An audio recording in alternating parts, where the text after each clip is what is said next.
आज के इस सेशन में हम बात करने वाले हैं सी टेट साइंस पेपर 2 जो आपका सितंबर 2026 में एग्ज़ाम होने वाला है। बस उसके लिए आज का ये क्लास होने वाला है, क्योंकि आज की क्लास में हम साइंस का, चूँकि पहला क्लास जो है सो हमने करा दिया बहुत ही बेहतरीन तरीक़ा से। तो आज ये आपका सी टेट साइंस का दूसरा क्लास है। पहला क्लास में हमने फूड चैप्टर को देखे थे और आज आपका दूसरा क्लास होने वाला है। और दूसरा क्लास में हम सेल यानी कोशिका के बारे में देखने वाले हैं।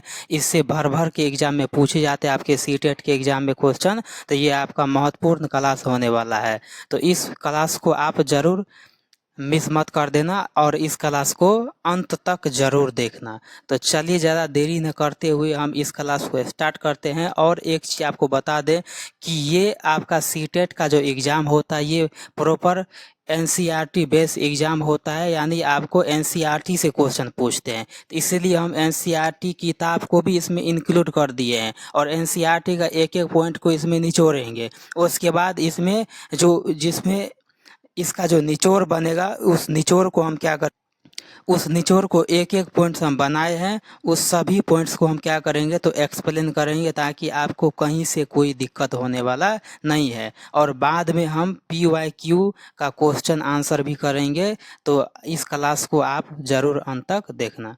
तो चलिए अब बताते हैं आपको कि सेल क्या होता है, कोशिका क्या होता है। तो सेल आप जानते हैं कि मानव का शरीर जो है सो अरबों खरबों सेल से मिलकर बना है, यानी आपके शरीर जो है कोशिकाओं से मिलकर बना है। आप जहाँ कहीं पर भी शरीर के अंग को देखते हैं वो क्या है, सेल से मिलकर बने होते हैं। तो सेल आखिर होता क्या है, चलिए एनसीईआरटी के अनुसार उसको देखते हैं। यहाँ पर देखिए आपका ये एनसीईआरटी का बुक जो है सो बुक 11th क्लास का है। ये 11th क्लास का बुक एनसीईआरटी क्लास का ये क्या है, 11th क्लास का एनसीईआरटी क्लास का ये आपका बुक है। तो इस 11th क्लास के बुक से आपको पहले पॉइंट्स को बताते हैं सेल के बारे में। क्योंकि 6 to 8 का आपका पेपर 2 होता है, लेकिन 6 to 8 में सेल का कहीं पर कोई चैप्टर नहीं दिया था, इसलिए हम 11th किताब का जो है सो सहारा लिए हैं। तो चलिए यहाँ पर देखते हैं। पहला है कि कोशिका क्या होता है। तो कोशिका क्या होता है, व्हाट इज सेल। तो कोशिकीय जीवधारी स्वतंत्र अस्तित्व, यापन व जीवन के सभी आवश्यक कार्य करने में सक्षम होती है। कोशिका के बिना किसी का भी स्वतंत्र जीव अस्तित्व नहीं हो सकता। इस कारण जीव के लिए कोशिका ही मूलभूत क्या है तो संरचनात्मक और क्रियात्मक इकाई होता है। अब एंटोन वान ल्यूवेनहॉक ने पहली बार सेल को देखा, यानी ल्यूवेनहॉक ने सबसे पहली बार सेल को देखा और इसका वर्णन किया था। रॉबर्ट ब्राउन ने इसके बाद क्या किया तो केंद्रक का खोज किया। उसके बाद सूक्ष्मदर्शी की खोज के बाद इसमें क्या हुआ तो सुधार हुआ और इसमें इलेक्ट्रॉन सूक्ष्मदर्शी द्वारा सेल की विस्तृत संरचना को क्या किया तो अध्ययन किया गया। इस पॉइंट के बारे में आप क्या जानते हैं, तो इसमें हम ये सब जाने कि सेल का सबसे पहले खोज किसने किया या किसने देखा तो ल्यूवेनहॉक ने। इस स्टेटमेंट के बारे में ल्यूवेनहॉक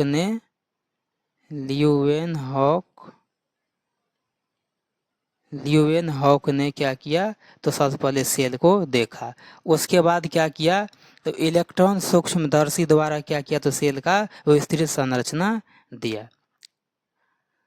चलिए नेक्स्ट पॉइंट की बात करते हैं। अब सेल थ्योरी जिसको बोलते हैं, कोशिका सिद्धांत क्या होता है।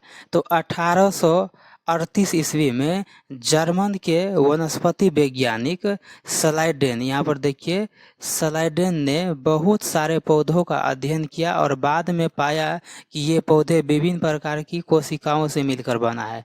जो स्लाइडेन ने अध्ययन किया बहुत सारे पौधों पर, लेकिन विभिन्न प्रकार के सेल से क्या होता है पेड़ पौधा भी बने होते हैं, जैसे मानव बने होते हैं, जो पौधों में उत्तक का निर्माण करते हैं। बहुत सारे सेल का मिलकर क्या करते हैं तो उत्तक का निर्माण करते हैं।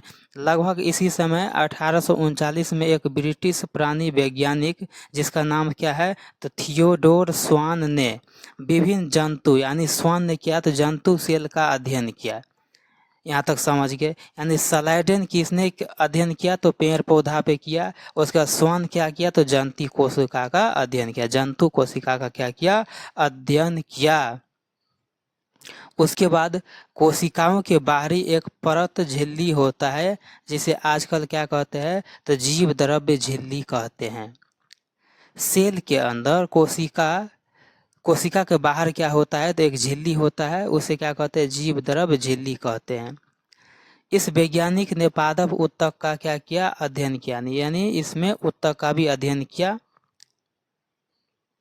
पादप सेल में सेल भित्ति मिलती है, यानी प्लांट सेल में क्या होता है, तो कोशिका भित्ति मिलता है। इसको आगे हम डिटेल से बताएंगे, पहले पढ़ते चलिए। उपरोक्त आधार पर स्वान ने क्या अपनी परिकल्पना रखते हुए प्राणियों और वनस्पतियों का शरीर कोशिकाओं और उनके उत्पाद से मिलकर बना होता है। यानी इसमें मुख्य पॉइंट ये निकला कि सबसे पहले स्लाइडेन ने क्या किया, तो पेड़ पौधा का सेल को देखा। उसके बाद स्वान जो होता है, स्वान ये क्या किया, तो जंतु कोशिका का अध्ययन किया, बस। उसके बाद देखिए यहाँ पर स्लाइडेन एवं स्वान, अब इन दोनों को मिला दीजिए, स्लाइडेन एवं स्वान। तो स्लाइडेन एवं स्वान ने संयुक्त रूप से कोशिका का सिद्धांत दिया, यहाँ तक समझ गए। और यह सिद्धांत बताने में क्या किया, तो असफल रहा और नई कोशिका का निर्माण कैसे हुआ। लेकिन ये क्या किया, इन दोनों का जो सिद्धांत था वो असफल हो गया। उसके बाद नई सेल का निर्माण कैसे हुआ, तो चलिए इसके बारे में देखते हैं। तो पहली बार रडोल्फ विर्चो 1855 ने स्पष्ट किया कि कोशिका विभाजित होती है, यानी सेल डिवीजन होती है, और नई सेल का निर्माण पूर्व स्थित सेल के विभाजन से होता है। जो सेल का जो विभाजन होता है, विभाजन होने के बाद क्या होता है, तो नया सेल का निर्माण होता है। उसके बाद स्लाइडेन एवं स्वान की कल्पना को रूपांतरित कर नई सेल सिद्धांत को प्रतिपादित किया।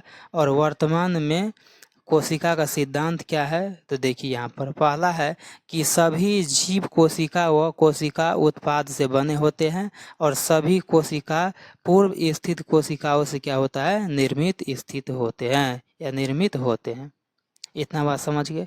तो इसमें क्या समझे आप 8.2 में, यहाँ पर 8.2 में आप क्या समझे कि स्लाइडेन एवं स्वान ने क्या किया, स्लाइडेन पौधा का अध्ययन किया सेल के बारे में, और स्वान ने क्या किया, तो जंतु सेल का अध्ययन किया।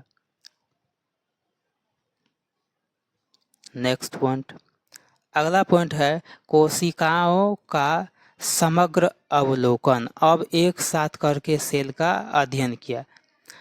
आरंभ में आप प्याज के छिलके या मनुष्य की गाल की कोशिकाओं को सूक्ष्मदर्शी से देख चुके होंगे। इसकी संरचना का स्मरण करें। प्याज की कोशिका जो कि प्रारूपादब सेल है, इसके बाहरी सतह पर क्या है, एक स्पष्ट कोशिका भित्ति व इसके ठीक नीचे कोशिका झिल्ली होती है।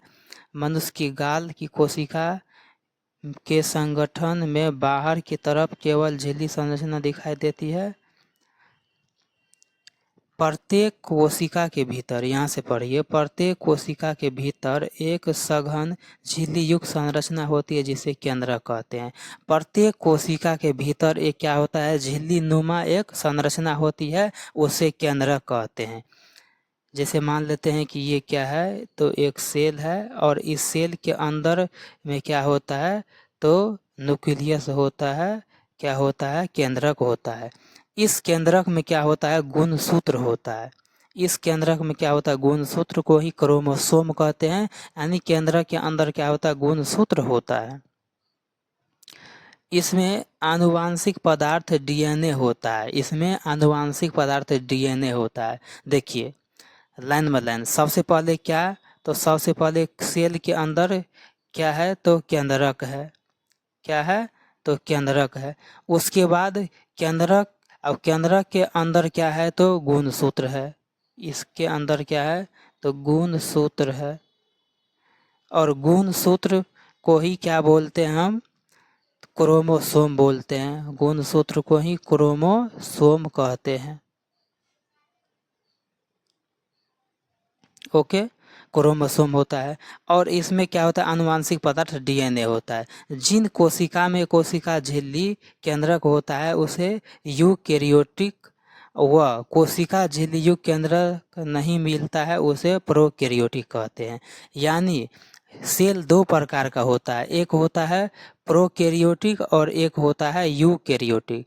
यूकैरियोटिक में क्या होता है, तो इसमें झिल्ली युक्त केंद्रक नहीं होता है, जिसमें केंद्रक नहीं होता है उसे प्रोकैरियोटिक बोलते हैं, और जिसमें झिल्ली युक्त केंद्रक होता है उसे यूकैरियोटिक कहते हैं। यानी सीधा सीधा कहने का मतलब यह है कि यूकैरियोटिक में केंद्रक होते हैं और प्रोकैरियोटिक में केंद्रक झिल्ली नहीं होते हैं।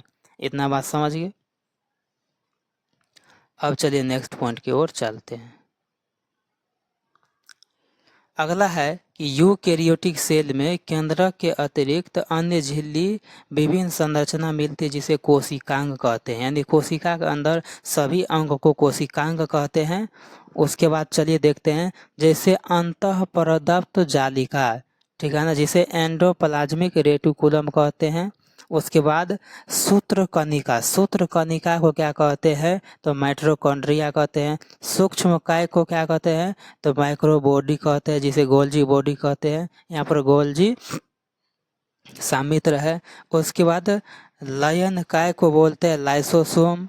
उसके बाद रसधानी प्रोकैरियोटिक सेल में झिल्ली युक्त कोशिका का अभाव होता है। प्रोकैरियोटिक में क्या होता है, सीधा समझिए कि झिल्ली युक्त कोशिका क्या होता है, अभाव होता है, उसमें केंद्रक भी नहीं होता है। अब चलिए देखते हैं, ये जो होता है ये रेड ब्लड सेल है। ये क्या है, रेड ब्लड सेल है। रेड ब्लड सेल जो होता है आरबीसी होता है, ये ठोस रूप में होता है।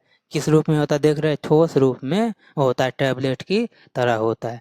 उसके बाद WBC व्हाइट ब्लड सेल कुछ इस प्रकार का होता है, अमीबा की तरह, ठीक है। उसके बाद क्या होता है, तो उपकला कोशिका होता है जो लंबी और क्या होता है, सक्रिय होता है। तंत्रिका कोशिका कुछ इस तरह का होता है।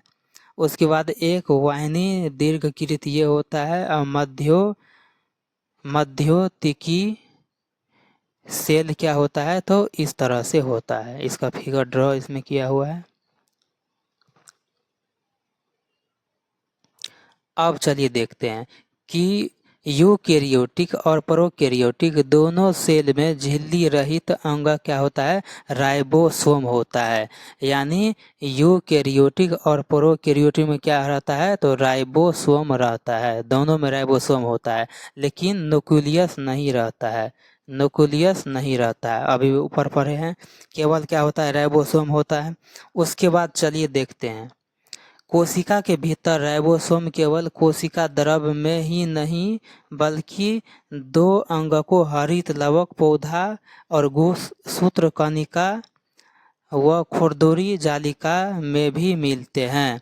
कहने का मतलब ये है, इसमें देखिए कितना घुमा फिरा कह रहा है कि राइबोसोम तो मिलते हैं, लेकिन कोशिका के भीतर राइबोसोम केवल क्या होता है, तो इसमें कोशिका झिल्ली में ही नहीं बल्कि क्या होता है, तो पेड़ पौधा में भी होता है कोशिका झिल्ली। यानी राइबोसोम जो होता है वो एंडोप्लाज्मिक रेटिकुलम, यहाँ पर जो एंडोप्लाज्मिक रेटिकुलम है, एंडोप्लाज्मिक रेटिकुलम में भी होता है। उसके बाद जो है माइटोकॉन्ड्रिया में भी होता है। उसके बाद हरित लवक में भी होता है, पेड़ पौधा में राइबोसोम, यही कह रहा है। उसके बाद जंतु कोशिका में झिल्ली रहित तारक काय केंद्रक जैसे अन्य अंगक मिलते हैं जो कोशिका विभाजन में सहायक करते हैं। तो जंतु कोशिका में क्या होता है, सेल डिवीजन होता है। उसके बाद कोशिका माप, आकार और कार्य की दृष्टि से काफ़ी भिन्न है। सबसे छोटी कोशिका होता है माइकोप्लाज्मा, जिसे माइक्रोमीटर मापते हैं। अगर लंबाई की बात करते हैं तो क्या होता है, बैक्टीरिया जीवाणु जो कि 3 से 5 माइक्रोमीटर का होता है। और पृथक की गई सबसे बड़ी कोशिका जो शुतुरमुर्ग का अंडा होता है सबसे बड़ा होता है। बहुकोशिकीय जीवधारियों में मनुष्य की आरबीसी यानी लाल रक्त कोशिका का व्यास लगभग आरबीसी का व्यास कितना होता है देख लीजिए, 7 माइक्रोमीटर होता है, इसलिए बोलते हैं ना ये ठोस पदार्थ होता है। और तंत्रिका कोशिका में सबसे लंबी कोशिकाएं होती है। यानी कि इसमें ये कह रहा है, सीधा मोटा मोटी यही कह रहा है कि सबसे बड़ी कोशिका ओवरऑल में जो होता है वो शुतुरमुर्ग का अंडा होता है। तो ओवरऑल की बात करते हैं, सबसे बड़ी सेल क्या होता है, तो शुतुरमुर्ग होता है। इस पे लिख नहीं पाते हैं इसीलिए हम बोल ही देते हैं। शुतुरमुर्ग का अंडा होता है। अगर सबसे छोटी कोशिका की बात करते तो माइकोप्लाज्मा होता है, ठीक है। अगर मानव शरीर की बात करेंगे तो मानव शरीर में सबसे बड़ा कोशिका ओवम होता है, सबसे छोटा कोशिका स्पर्म होता है, सबसे लंबा कोशिका तंत्रिका कोशिका होता है जिसे न्यूरॉन कहते हैं, और सबसे तेज का सेल डिवीजन लीवर में होता है, और सेल डिवीजन नहीं होता है, ब्रेन में होता है। बस इसमें मोटा मोटी यही इसका कथन है। इसमें नया एक ही चीज़ है कि WBC में जो है सो उसका व्यास क्या होता है, तो 7 क्या होता है, तो 7 माइक्रोमीटर होता है। बस इतना मोटा मोटी समझ लीजिए, क्योंकि ये सब पॉइंट हम नोट करके रखे हैं तो आपको बताएंगे, आपको दिखाने के लिए एनसीईआरटी को हम पढ़ रहे हैं। बाद बाकी सारा इसका नोट जो है सब नोट हम लिखे हैं। अगला देखिए प्रोकैरियोटिक क्या होता है। प्रोकैरियोटिक कोशिका जो सबसे छोटा, जिसको बैक्टीरिया वायरस, सीधा समझ जाइए ना, जो बैक्टीरिया वायरस होता है उसी में प्रोकैरियोटिक होता है। इसमें न्यूक्लियस होता नहीं है, केवल क्या होता है, तो राइबोसोम होता है, थोड़ा प्रोटीन बनाने का काम करता है, क्योंकि प्रोटीन का फैक्ट्री राइबोसोम को कहा जाता है। बस मोटा मोटी यही सब है। चलिए इसको पढ़ के भी दिखाते हैं। तो प्रोकैरियोटिक सेल जो होता है इसमें जीवाणु, नीलहरी शैवाल, उसके बाद माइकोप्लाज्मा और पिल्यूरो निमोनिया सब जीव, जिसको PPLO मिलते हैं। यानी प्रोकैरियोटिक में क्या क्या सब होता है, तो इसमें क्या होता है, वही बोलते जीवाणु होता है, नीलहरी शैवाल में क्या होता है, प्रोकैरियोटिक होता है, माइकोप्लाज्मा क्या होता है, प्रोकैरियोटिक सेल होता है, उसके बाद PPLO क्या होता है, तो प्रोकैरियोटिक सेल होता है। यूकैरियोटिक सेल में बहुत छोटा होता है और ये काफ़ी तेज़ी से विभाजित होता है, ठीक है। माप के आकार काफ़ी भिन्न होता है। जीवाणु के 4 मूल आकार होते हैं, उसके दंडाकार, बेसिलस गोलाकार, कोकस, उसके बाद शोकाकार, विब्रो, उसके बाद सर्पिल का मतलब सलाई पर होता है। ये भी थोड़ा ध्यान रखिएगा। प्रोकैरियोटिक सेल का मूलभूत संगठन, आकार व कार्य में विभिन्नता के बावजूद एक सा होता है। सभी प्रोकैरियोटिक सेल में क्या होता है, तो कोशिका भित्ति होती है। जो प्रोकैरियोटिक होता है उसमें कोशिका भित्ति होती है, जो कोशिका झिल्ली से क्या होता है, घिरी होती है। तो कोशिका झिल्ली से क्या होता है, कोशिका भित्ति घिरी होती है। इतना बात समझ गए। देख रहे हैं यही जीवाणु सब क्या है, सब ये प्रोकैरियोटिक है। विषाणु सब जो आता है ये सब प्रोकैरियोटिक में आता है। बस वही इसमें कहा है। केवल माइकोप्लाज्मा को छोड़कर कोशिका में साइटोप्लाज्मा एक तरल मैट्रिक्स के रूप में भरा होता है। यहाँ पर देखिए कोशिका में साइटोप्लाज्म एक तरल मैट्रिक्स के रूप में भरा होता है। इसमें कोई स्पर्श विभेदिक केंद्रक नहीं पाया जाता है। कहने का मतलब ये है कि साइटोप्लाज्मा में क्या होता है, तो कोई केंद्रक नहीं पाया जाता है। आनुवांशिक पदार्थ मुख्य रूप से नगन व केंद्रक झिल्ली द्वारा परिबंध नहीं होता है। जीनोमिक DNA के अतिरिक्त एकल गुणसूत्र गोलाकार DNA जीवाणु में सूक्ष्म DNA, बस वही सब लिखा हुआ है। उतना कौन पढ़ेगा, क्योंकि सब इसमें हम लिखे हुए हैं। उसके बाद कोशिका का आकार, ये सब बस आप पढ़ लेना। इसका जो है ना PPT हम दे देंगे, इसका नोट्स हम दे देंगे। तो ये सारा का सारा आपको पढ़ना है। बस ये सारा का सारा पॉइंट्स हम लिखे हुए हैं। तो चलिए आपको सीधा पॉइंट पर ही आपको लेके चलते हैं। ये सब डिटेल से लिखे हुए हैं। जितना बात इसमें लिखा हुआ है वो सब हम लिखे हुए हैं।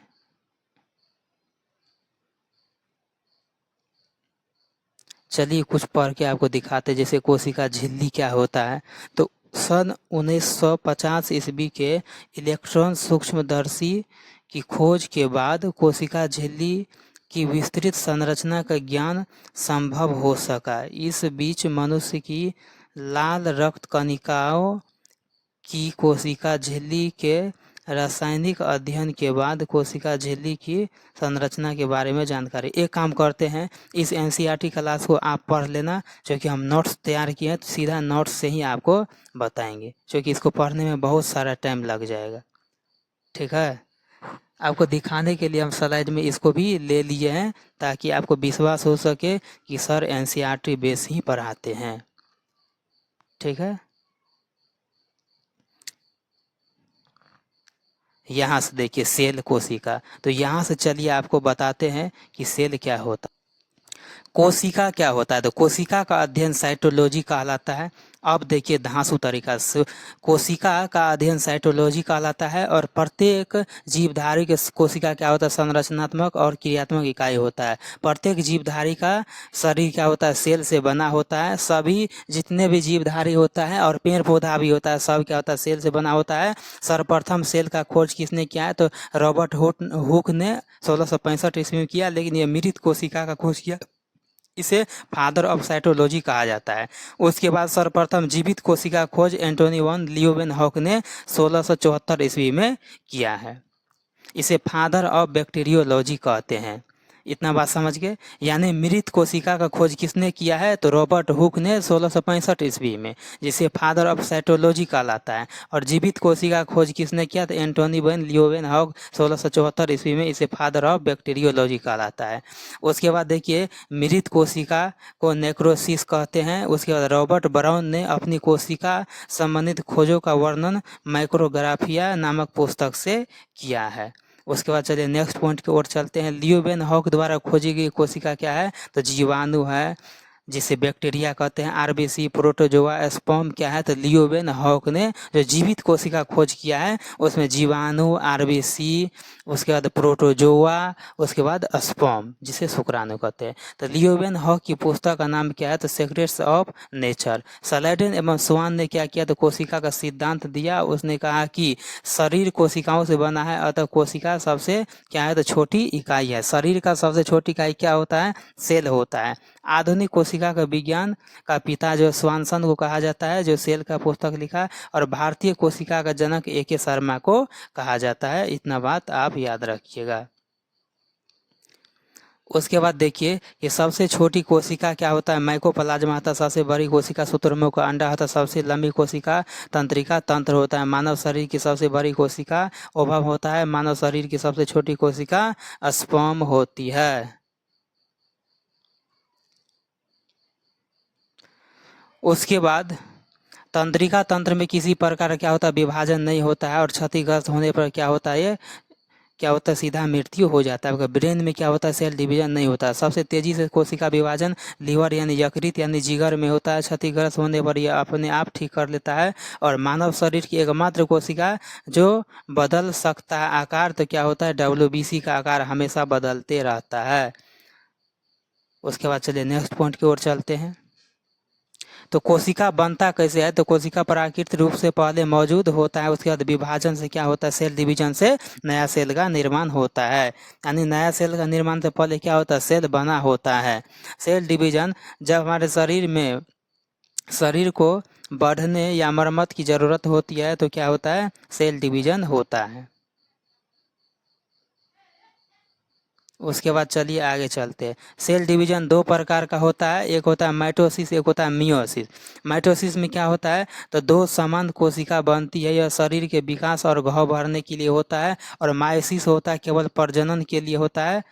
ठीक है ना, केवल प्रजनन के लिए होता है मायोसिस। और माइटोसिस क्या होता है, तो दो समान सेल को बनाने का काम करता है, घाव को भरने का काम करता है। बस वही यहाँ पर बात लिखा हुआ है कि कोशिका को साइटोलॉजी कहता है। कोशिका खोज रॉबर्ट हुक ने किया है, जो मृत कोशिका का खोज किया। लियोवेनहॉक जीवित कोशिका खोज किया। बस वही जितना अभी बोले हैं सब वही लिखा हुआ है। उसके बाद देखिए विभाजन का मतलब होता है, अर्थ इसका होता है जो टूटकर दो भागों का निर्माण करता है। विभाजन का निर्माण कैसे होता है, जैसे रोटी का दाल पीठा बनाना क्या होता है, गोल काटकर, बस इसी तरह से होता है। लीवर में कोशिका विभाजन सबसे तेजी से होता है और उर्दू में इसे लीवर को जिगर कहते हैं। आमाशय यानी पेट में क्या होता है, तो आमाशय को उदर कहते हैं। आंत, लीवर क्या होता है, आमाशय, ये सब क्या होता है, पेट में होता है। जिसका विभाजन नहीं होता उसका निर्माण भी नहीं होता। सबसे तेजी कोशिका विभाजन छिपकली का पूंछ का होता है। बहुत तेजी से कोशिका विभाजन होने से क्या होता है, कैंसर होता है। आप बोलिएगा कोशिका विभाजन तो सही है, कहीं पर कट जाएंगे तो वहाँ कोशिका विभाजन से क्या होता है, नया कोशिका का निर्माण होता है, वहाँ परत चढ़ जाता है, तो रिकवरी होने के बाद ठीक हो जाता है। लेकिन अगर हद से ज़्यादा विभाजन होने लगे तो कैंसर का रूप ले लेता है, तो कोशिका का विभाजन भी उतना सही नहीं होता है। इतना बात समझ गए। चलिए नेक्स्ट की ओर चलते हैं, बस वही सब लिखा हुआ है। ये है सेल, ये क्या है, तो कोशिका है। तो कोशिका के अंदर क्या होता है, तो माइटोकॉन्ड्रिया होता है, राइबोसोम होता है, गोल्जी बॉडी होता है, एंडोप्लाज्मिक रेटिकुलम होता है, सेंट्रोसोम होता है, उसके बाद लाइसोसोम होता है, वैक्यूल्स होता है, उसके बाद न्यूक्लियस होता है, जिसे केंद्रक आप कहते हैं। और इसी सब को मिला के क्या कहते हैं, तो कोशिकांग कहते हैं। कोशिका के अंदर सभी अंग को मिलने के बाद कोशिकांग कहलाता है। इतना बात समझ गए। शरीर में सभी जगह क्या होता है, माइटोकॉन्ड्रिया पाया जाता है और यही ऊर्जा बनाता है, माइटोकॉन्ड्रिया। जब कोशिका झिल्ली में कोई छेद कर देता है तो कोशिका क्या होता है, नष्ट होता है। जैसे दीवार पर आप रगड़ा जाते हैं, एक बार अगर दीवार से रगड़ा गए तो वहाँ करोड़ों अरबों में क्या होता है, तो सेल का क्षति हो जाता है। उसी को पूर्ति करने के लिए सेल डिवीजन करना पड़ता है, सेल डिवीजन। और कौन, सेल डिवीजन। अगला पॉइंट देखते हैं कि मानव अपना कोशिका का रक्षा करने के लिए कपड़ा पहनता है, इसलिए आप कपड़ा पहनते हैं। बस वही सब इसमें पॉइंट लिखा हुआ है। चलिए नेक्स्ट पॉइंट की ओर चलते हैं।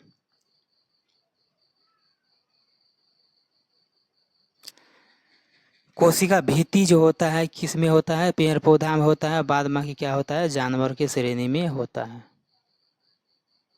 अगला पॉइंट, बस वही सब सारा इसमें लिखा हुआ है, क्योंकि डिटेल से हम सब कुछ इसमें लिखे हैं। कोशिका भित्ति के आधार पर कोशिका झिल्ली एवं कोशिका भित्ति को वर्गीकरण किया गया है। बस वही रिपीट हो गया है। अब चलिए यहाँ से ध्यान दीजिए, कोशिका का सबसे महत्वपूर्ण पॉइंट क्या होता है, तो माइटोकॉन्ड्रिया होता है।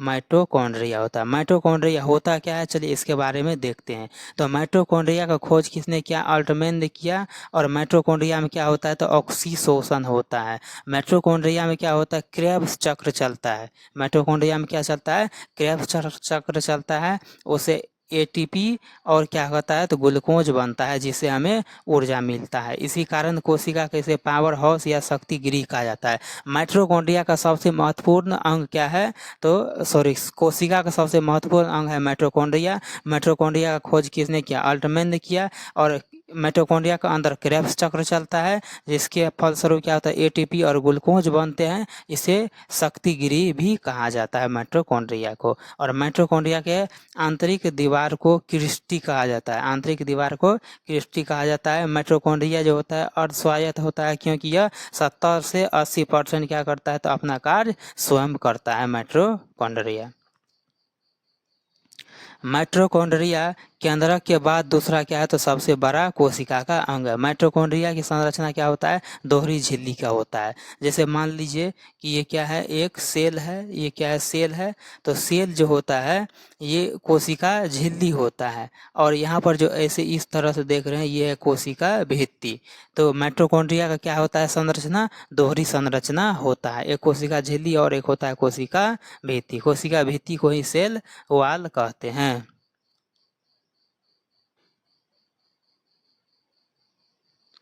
उसके बाद कोशिका भित्ति सेल वॉल क्या होता है? तो सेल वॉल जो होता है ये सेलुलोज का बना होता है। मानव पेड़ पौधा के कोशिका भित्ति सेलुलोज का बना होता है। पेड़ पौधा के कोशिका भित्ति सेलुलोज का बना होता है। चूंकि सेलुलोज क्या होता है? तो पेड़ पौधा में पाया जाता है।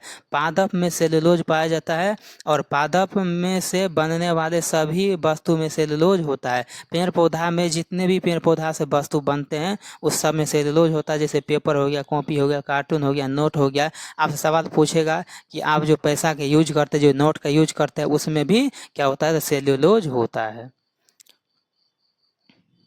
ठीक है। पौधा से रुई बनाना, रुई खींचकर पतला धागा बनाना, धागा से कपड़ा बनाना, ये सब क्या है? सेल्यूलोज। आपका कपड़ा जो शर्ट होता है, जितने भी आपका कपड़ा का जो जितने भी सामग्री होता है सब में क्या होता है? सेल्यूलोज होता है। मानव सेल्यूलोज को पचा नहीं सकता है। सबसे ज़्यादा एनर्जी सेल्यूलोज में ही पाया जाता है। यहाँ पर देखिए कि 1 ग्राम सेलुलोज से 6000 ग्राम ग्लूकोज मिलता है। अगर कोई 1 ग्राम सेलुलोज का भोजन कर लिया, इसका मतलब उसे 6 ग्राम ग्लूकोज उसको मिल गया। इसका मतलब ये है कि मानव तो सेलुलोज को पचा नहीं सकता, इसका मतलब जानवर पचाता है। तो जानवर इसीलिए क्या होता है? ताकतवर होता है, क्योंकि वो मात्र 1 ग्राम सेलुलोज ले लिया, इसका मतलब 6000 ग्राम क्या है? वो ग्लूकोज को ले लिया है।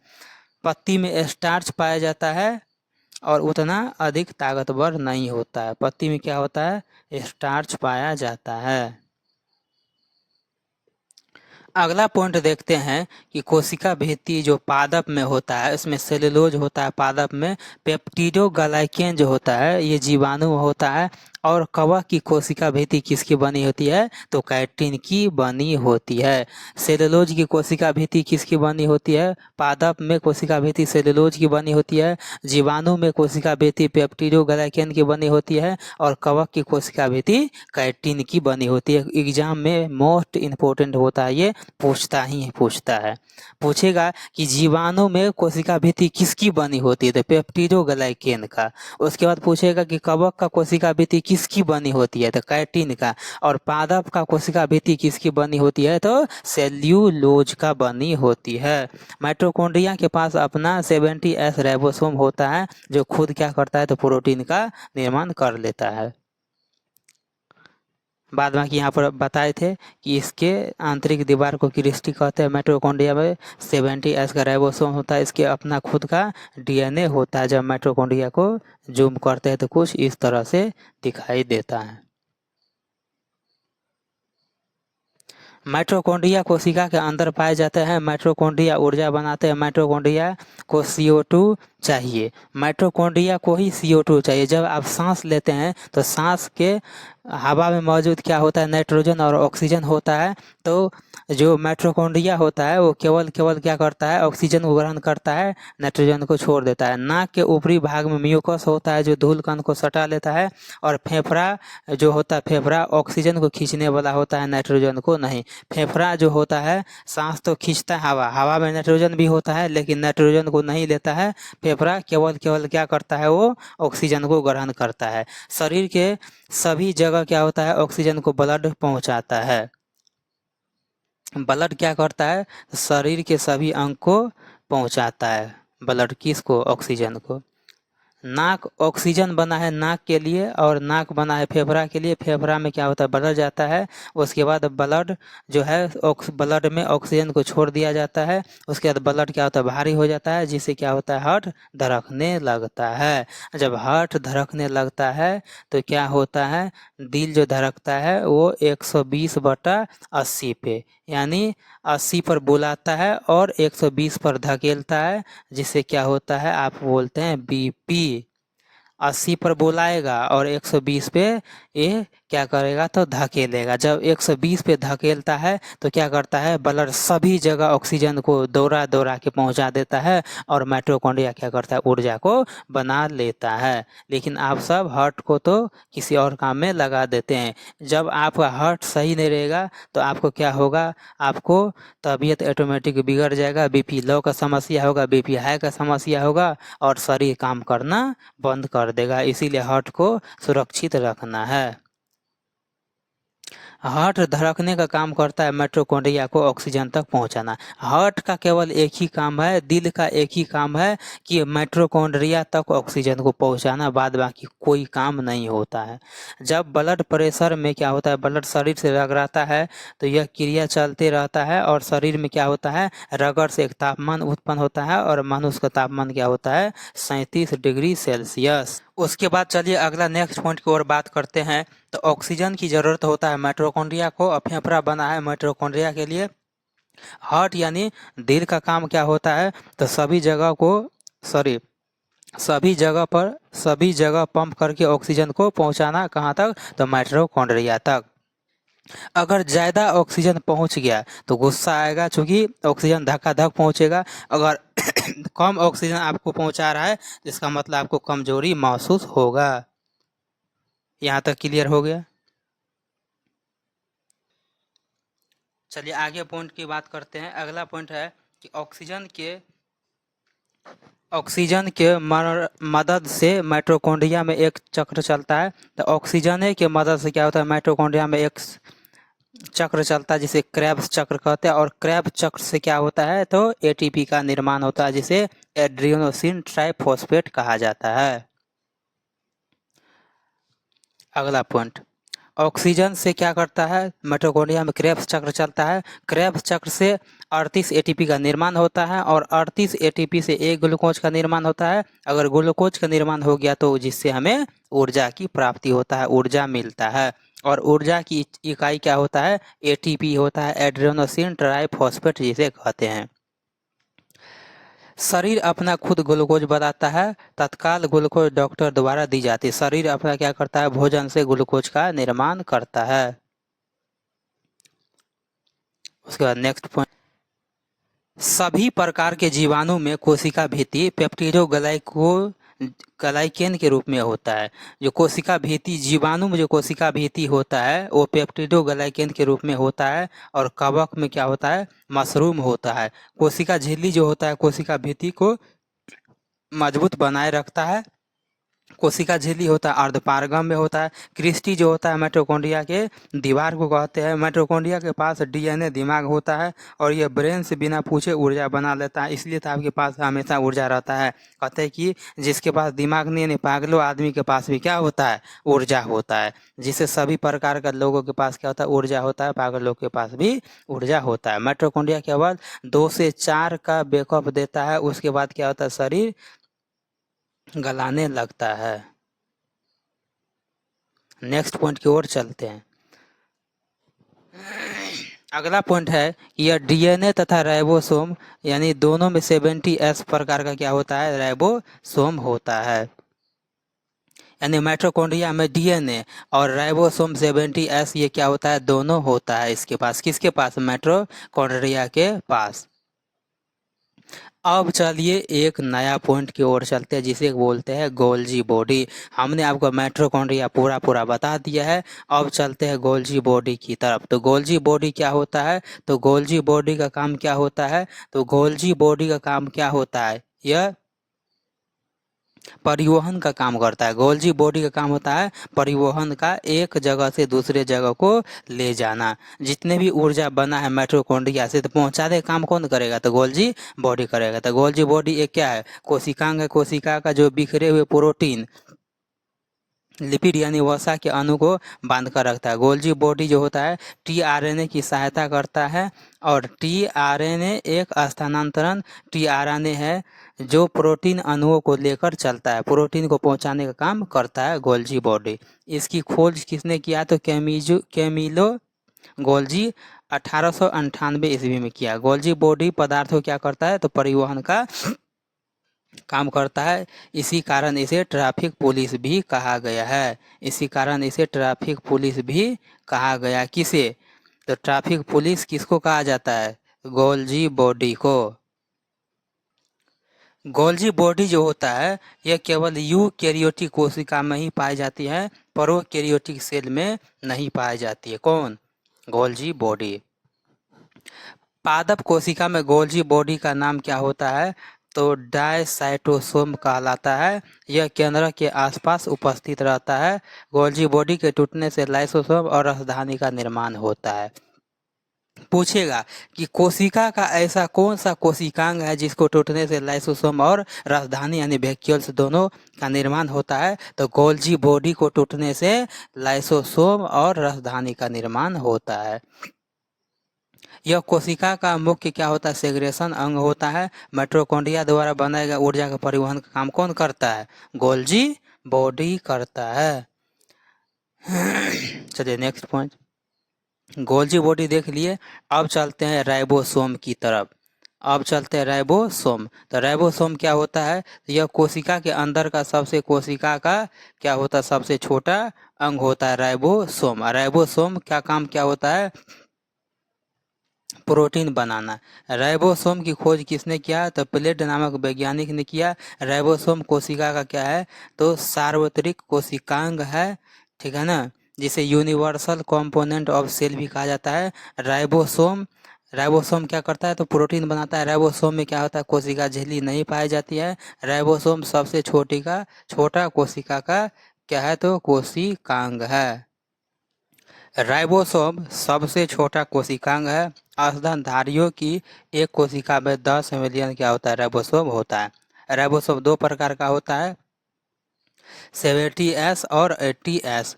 सबसे हल्का क्या होता है, 70S जो प्रोकैरियोटिक पाया जाता है, भारी होता है यूकैरियोटिक जो क्या होता है 80S मानव सब में पाया जाता है। जहाँ एस को सेडिमेंटेशन कहता है कोफिशिएंट, जिसे स्वेडबर्ग गुना किया अवसादन दर कहलाता है। बहुत सारे राइबोसोम आरएनए से जुड़ा होता है। बहुत सारे राइबोसोम आरएनए से जुड़ा होता है, ठीक है। तब उन्हें क्या कहते हैं, तो पोलीसोम्स कहा जाता है। यह प्रोटीन की कार्यात्मक इकाई है। पूछेगा कि आरएनए से कौन जुड़ा होता है, तो राइबोसोम जुड़ा होता है, जिसे पोलीसोम्स कहते हैं, और यह प्रोटीन की कार्यात्मक इकाई है। नया कोशिका बनाने का आदेश कौन देता है, तो सेंट्रोसोम ही देता है। और सेल प्रोटीन से क्या होता है, बनता है। कोशिका किससे बनता है, तो प्रोटीन से बनता है। इसलिए प्रोटीन का खाने वाला चीज कहता है यूज करने के लिए। बस वही राइबोसोम है, देखिए आप।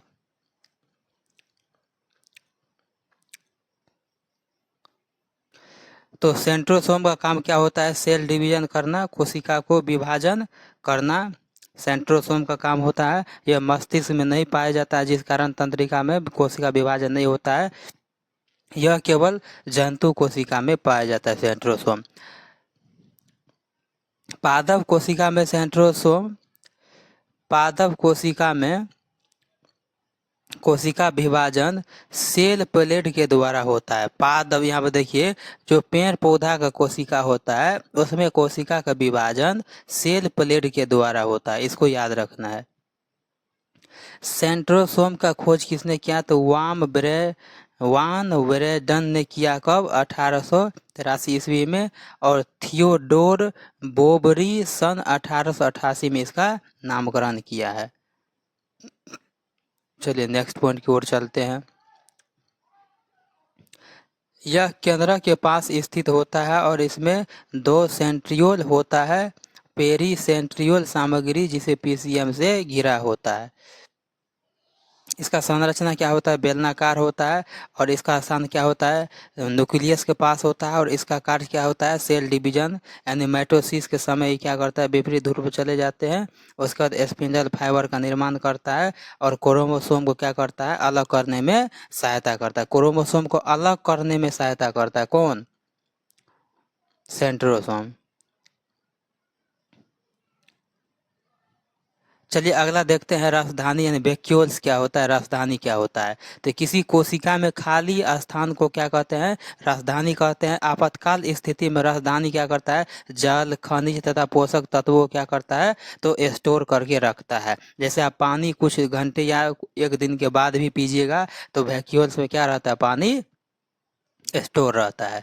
यह जंतु में छोटा होता है लेकिन पादप में बहुत बड़ा। आप भी जानते हैं कि पेड़ पौधा में तो सबसे ज़्यादा पानी होता है, सबसे ज़्यादा पानी वो खींचता है, किसे, जाइलम के द्वारा पेड़ पौधा।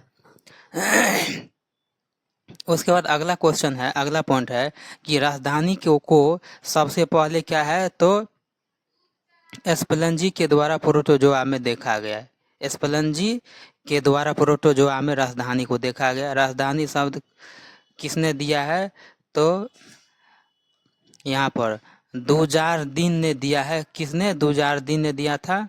और पादप कोशिका में राजधानी को सबसे पहले स्वानसन के द्वारा देखा गया। ठीक है, पादप कोशिका में किसके द्वारा? स्वानसन के द्वारा राजधानी को देखा गया। राजधानी में पानी तथा पोषक तत्व क्या होता है? स्टोर रहता है। कोशिका का स्टोर रूम राजधानी को कहते हैं। राजधानी ठोस अथवा तरल पदार्थों का संग्राहक थैलिया होता है। राजधानी की राजधानी एक झिल्ली से घिरी होती है, जिसकी संरचना को क्या कहते हैं? तो टोनोप्लास्ट कहते हैं। टोनोप्लास्ट कहते हैं। चलिए नेक्स्ट पॉइंट की ओर देखते हैं। चलिए अब देखते हैं अंतःप्रदत्त जालिका, जिसे एंडोप्लाज्मिक रेटिकुलम कहते हैं। तो एंडोप्लाज्मिक रेटिकुलम क्या होता है, तो चलिए उसको देखते हैं। यह झिल्लियों का एक जाल होता है जो केंद्रक झिल्ली तथा कोशिका झिल्ली के बीच में होता है। केंद्रक झिल्ली और कोशिका झिल्ली के बीच में एंडोप्लाज्मिक रेटिकुलम रहता है। एंडोप्लाज्मिक रेटिकुलम दो प्रकार का होता है। कौन कौन सा होता है, चलिए उसको देखते हैं।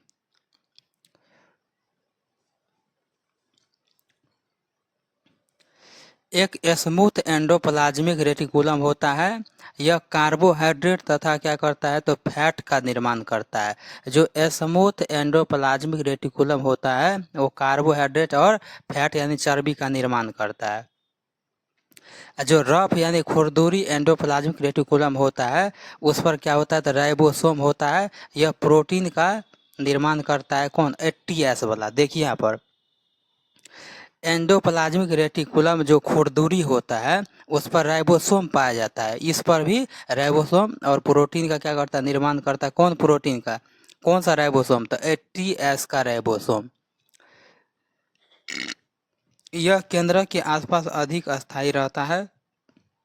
कोशिका का स्टोर रूम कहा जाता है क्योंकि यहाँ पर पानी राजधानी में रहता है।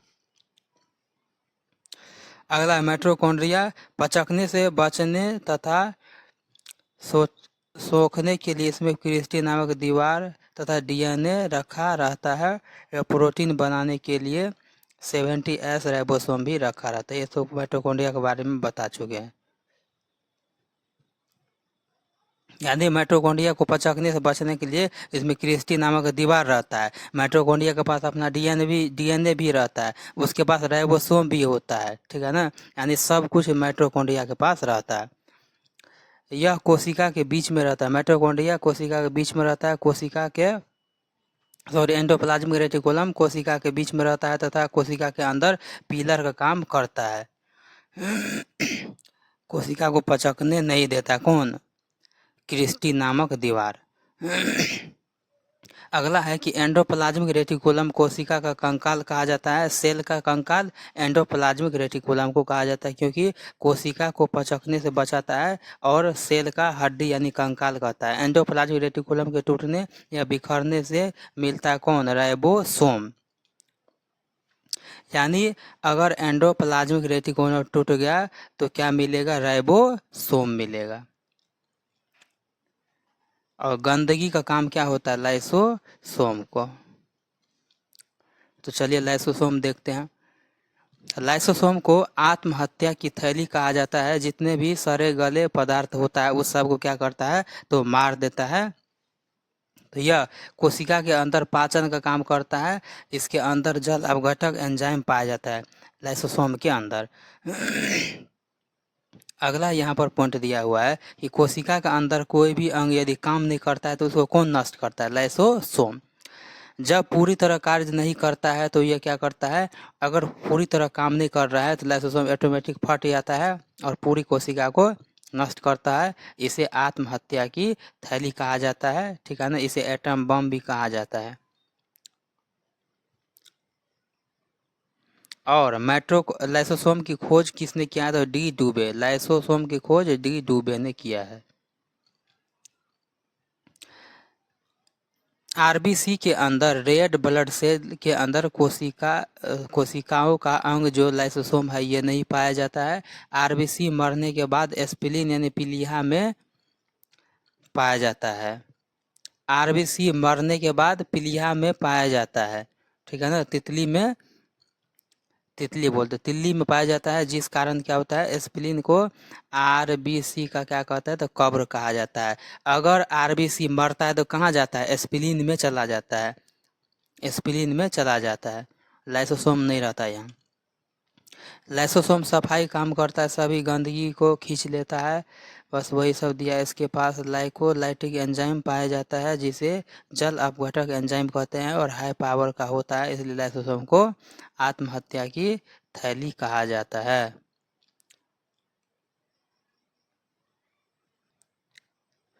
अब देखते हैं केंद्रक यानी न्यूक्लियस क्या होता है, केंद्रक क्या होता है। तो केंद्रक का खोज किसने किया, तो रॉबर्ट ब्राउन ने किया है। यह कोशिका को क्या करता है, कंट्रोल करता है। कौन, केंद्रक। केंद्रक की पूरा कोशिका को कंट्रोल करता है और कोशिका का दिमाग इसे कहा जाता है। केंद्रक में 80% क्या होता है, प्रोटीन पाया जाता है। केंद्रक में 80% क्या होता है तो प्रोटीन पाया जाता है। उसके बाद केंद्रक किसी भी कोशिका में सबसे बड़ा कोशिकांग होता है। केंद्रक जो होता है किसी भी कोशिका में सबसे बड़ा कोशिकांग होता है। इंसानों में आरबीसी को बिना दिमाग वाली कोशिका कहा जाता है। आरबीसी के पास अपना दिमाग नहीं होता है, इसमें केंद्रक नहीं होता है। आरबीसी के पास केंद्रक नहीं होता है, इसीलिए उसके पास दिमाग भी नहीं होता है, यानी आरबीसी का अपना खुद का दिमाग नहीं होता है। ओके, अगला पॉइंट है कि पादपों में कोशिका के बिना दिमाग वाला कोशिका कहा जाता है, इसमें केंद्रक अनुपस्थित होता है। केंद्रक का अध्ययन करना कार्डियोलॉजी कहलाता है। कोशिका के अंदर जिसे कंट्रोल करता है उसकी आवश्यकता नहीं होती माइटोकॉन्ड्रिया, क्योंकि इन्फॉर्मेशन डीएनए में होता है। बस ये सब पॉइंट आपको बता दिए हैं। अगला नेक्स्ट पॉइंट की ओर चलते हैं कि मृत कोशिका को नेफ्रोसिस कहा जाता है। मृत कोशिका को नेफ्रोसिस कहा जाता है। मृत कोशिका को नेफ्रोसिस कहा जाता है। केंद्रक में धागे नुमा जैसा संरचना दिखाई देता है। जब इस धागे नुमा केंद्रक को अगर जूम करते हैं तो इसमें पाया जाता है कि धागा क्रोमोसोम दिखाई देता है। केंद्रक के अंदर धागे नुमा संरचना दिखाई देता है। जब उस धागा को जूम करके देखते हैं तो क्या वो धागा नहीं बल्कि क्या होता है, वो क्रोमोसोम रहता है, क्रोमोसोम दिखाई देता है। केंद्रक के अंदर क्रोमोसोम पाया जाता है और सभी इंफॉर्मेशन क्रोमोसोम में क्या रहता है तो छिपा रहता है। यह क्रोमोसोम की संख्या क्या होता है 46 होता है, जो कि 23 जोड़ा क्रोमोसोम पाया जाता है होता है। यानी क्रोमोसोम किसके पास होता है, केंद्रक के पास। अगर इस केंद्रक को अगर हम जूम करके देखें, इस न्यूक्लियस को जूम करके देखते हैं तो कुछ इस तरह का क्या होता है तो क्रोमोसोम दिखाई देता है। कुछ इस तरह का क्रोमोसोम दिखाई देता है, ठीक है। कुछ इस तरह का क्रोमोसोम दिखाई देता है। अब देखिए कि मान लेते हैं कि क्रोमोसोम है तो क्रोमोसोम के पास अपना क्या होता है, इसके पास डीएनए होता है और डीएनए के साथ साथ क्या होता है जीन होता है, ठीक है ना। और जीन को कहते हैं न्यूक्लियोटाइड, जीन को ही कहते हैं न्यूक्लियोटाइड। जब न्यूक्लियस को जूम किया जाता है तो क्रोमोसोम की प्राप्ति होता है। क्रोमोसोम प्राप्त हुआ है तो सेल का क्या है पूरा डीएनए क्रोमोसोम में चला जाता है और डीएनए का निर्माण निर्णय लेने का काम कोई वस्तु कैसा बनाना है। डीएनए का काम होता है कि कोई वस्तु कैसा बनाना है और सारा इन्फॉर्मेशन किसके पास होता है, जीन के पास होता है। देखिए सबसे पहले अगर सेल की बात करते हैं तो सबसे पहले केंद्रक के पास सारा इन्फॉर्मेशन रहता है। अगर इसको जूम कर देंगे तो क्रोमोसोम मिलता है। अब इसके बाद क्या होगा, क्रोमोसोम के पास सारा इन्फॉर्मेशन चला गया। अगर क्रोमोसोम को जूम किए तो डीएनए प्राप्त हुआ, डीएनए के पास सारा इन्फॉर्मेशन। जब डीएनए को जूम किए तब जीन का प्राप्ति हुआ। इसका मतलब सारा का सारा इन्फॉर्मेशन किसके पास चला गया, जीन के पास चला गया। यानी केंद्रक से सीधा जीन की तरफ जाएंगे तो केंद्रक के बाद सीधा जीन के पास क्या है, सबसे ज़्यादा इन्फॉर्मेशन है सब कुछ के पास। उसी के पास सारा इन्फॉर्मेशन सेल का रहता है, पूरा बॉडी का भी रहता है। वाटसन एंड क्रिक ने क्रोमोसोम को एक भाग को खींचकर, यानी सीधा सीधी कहे तो वाटसन एंड क्रिक ने क्रोमोसोम का खोज किया है और उसने देखा कि इसमें क्या होता है, डीएनए होता है, जो अभी इन्फॉर्मेशन बताया बस वही। अतः हम कह सकते हैं कि कौन कैसे बनता है, तो क्रोमोसोम केंद्रक से क्रोमोसोम बनता है, क्रोमोसोम से डीएनए बनता है, डीएनए से क्या बनता है, जीन बनता है, बस वही सारा इसमें बात लिखा गया है अपना भाषा में। जीन कई चीज़ों से मिलकर बना होता है और जीन को जब जूम किया गया तो पाया कि इसके अंदर जो पाया वाला पदार्थ है वो न्यूक्लियोटाइड है। अब जीन को भी जूम किया तो उसके अंदर पाया गया कि क्या है, न्यूक्लियोटाइड है। और न्यूक्लियोटाइड को आप निकाल कर चेंज भी कर सकते हैं, यानी डीएनए को चेंज भी किया जा सकता है, एक डीएनए से दूसरा डीएनए में आप बदल भी सकते हैं। तो जीन को जूम करके क्या प्राप्त हुआ, तो न्यूक्लियोटाइड।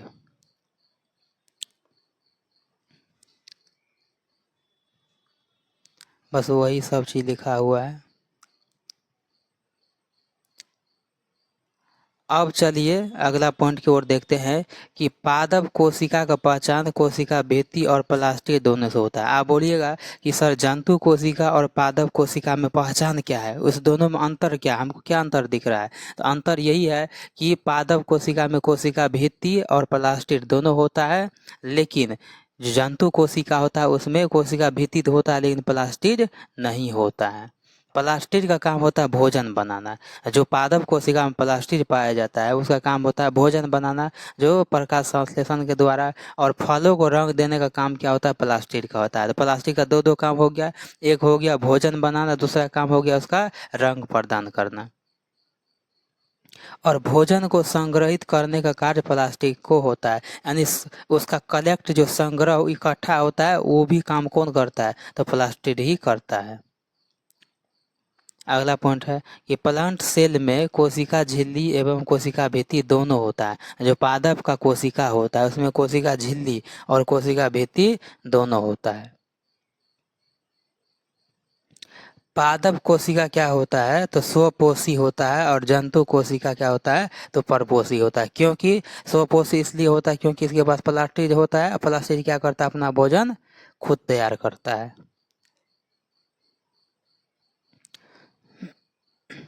यहाँ पर जैसे मान लीजिए कि एक कोशिका का उदाहरण हम लिए हैं, तो ये क्या हो गया, ये रेड वाला जो खींचे हैं ये क्या होता है, तो कोशिका, ये वाला पार्ट आपको दिखाते हैं, ये क्या होता है, तो कोशिका भित्ति होता है, और लकीर वाला जो होता है कोशिका झिल्ली होता है, और ये क्या होता है, न्यूक्लियस होता है। और इसके अंदर देख लीजिए सब कुछ है, ये डॉट देख रहे हैं ये क्या है, तो जीव द्रव है, और ये केंद्रक द्रव भी कहा जाता है। इसके केंद्र के अंदर को द्रव को केंद्रक द्रव, और इसके चारों तरफ को बाहरी को जीव द्रव कहते हैं। तो देख लीजिए सेल में क्या सब पाया जाता है, तो mitochondria, Golgi body, vacuole, centrosome, lysosome, endoplasmic reticulum, plastid, ठीक है ना, राइबोसोम, उसके बाद न्यूक्लियस। तो इतने सारे सेल में कोशिकांग पाए जाते हैं। बस वही सारा सब कुछ लिखा हुआ है कि अगर आपको प्यास लगता है तो शरीर में 1% की कमी होता है, और जब क्या हुआ मृत्यु होने लगता है इसका मतलब 10% की पानी की कमी हो गया है। तो पानी का कमी नहीं होने देना है। यहाँ से देखिए कि कोशिका को वायु की भाषा में साइटो कहलाता है, और लिपिड को प्लाज्म अर्थात साइटोप्लाज्म कहलाता है। तो देख लीजिए कोशिका को बायोलॉजी की भाषा में साइटो कहते हैं और लिपिड को साइटोप्लाज्म कहते हैं। तो याद रखना लिपिड को साइटोप्लाज्म कहलाता है। और साइटोप्लाज्म होता है सेल को पचकने से बचाता है, साइटोप्लाज्म सेल को पचकने से बचाता है। और कौन, एंडोप्लाज्मिक रेटिकुलम। तो लिपिड और एंडोप्लाज्मिक रेटिकुलम दोनों पचकने से बचाता है। जब सेल में 80% पानी भरा रहता है तो सेल को पचकने से बचाता है। तो साइटोप्लाज्म किसको बोलते हैं, साइटोप्लाज्म लिपिड को बोलते हैं। तो साइटोप्लाज्म में क्या सा हो गया, कोशिका द्रव हो गया, न्यूक्लियोप्लाज्म हो गया, और केंद्रक द्रव हो गया। साइटोप्लाज्म और न्यूक्लियोप्लाज्म दोनों को मिलकर प्रोटोप्लाज्म यानी जीव द्रव का निर्माण किया जाता है। साइटोप्लाज्म न्यूक्लियोप्लाज्म को मिलाकर प्रोटोप्लाज्म का निर्माण किया था, जिसे जीव द्रव कहते हैं, जिसे जीव द्रव कहा जाता है। उसके बाद जीवन का आधार जीव द्रव है। उसके बाद हेक्सले नामक वैज्ञानिक ने इसका खोज किया है कि जीव द्रव का खोज किसने किया, तो हेक्सले नामक वैज्ञानिक ने। और उसने देखा कि 80% उसमें क्या है, पानी भरा, इसलिए जल ही जीवन कहा जाता है, क्योंकि सेल के अंदर सारा का सारा क्या है, 80% पानी ही भरा रहता है। बस वही छोटा मोटा बात लिखा हुआ है। सेल के चलने फिरने के लिए सिलिया और फ्लैजेला की ज़रूरत होती है। सेल के अंदर का सबसे छोटा अंग राइबोसोम होता है और सेल के सबसे छोटा अंग कोशिकांग यानी राइबोसोम, बस वही होता है।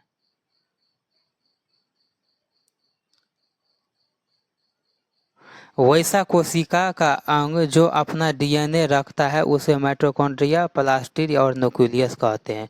यानी कौन कौन सा ऐसा सेल है, कोशिका का अंग है जो अपना डीएनए रखता है, तो डीएनए माइटोकॉन्ड्रिया हो गया, प्लास्टिड हो गया और न्यूक्लियस अपना डीएनए खुद रखता है। बस इतना याद रखना। यहाँ पर देख लीजिए कि ये गोल वाला जो देख रहे हैं ये है जंतु कोशिका, ये चौकोर वाला देख रहे हैं ये है पादप कोशिका, ठीक है ना। कॉमन में क्या है, तो जंतु कोशिका में क्या होता है, गोल होता है सिलिया फ्लैजेला, ठीक है ना। उसके बाद वैक्यूल से होता है। चौकोर में क्या होता है, कोशिका भित्ति, प्लास्टिड और राजधानी होता है, ये प्लांट सेल है। और दोनों में क्या होता है, झिल्ली होता है, राइबोसोम 80S का, माइटोकॉन्ड्रिया के अंदर centrosome, Golgi body, endoplasmic reticulum, lysosome और जीव द्रव।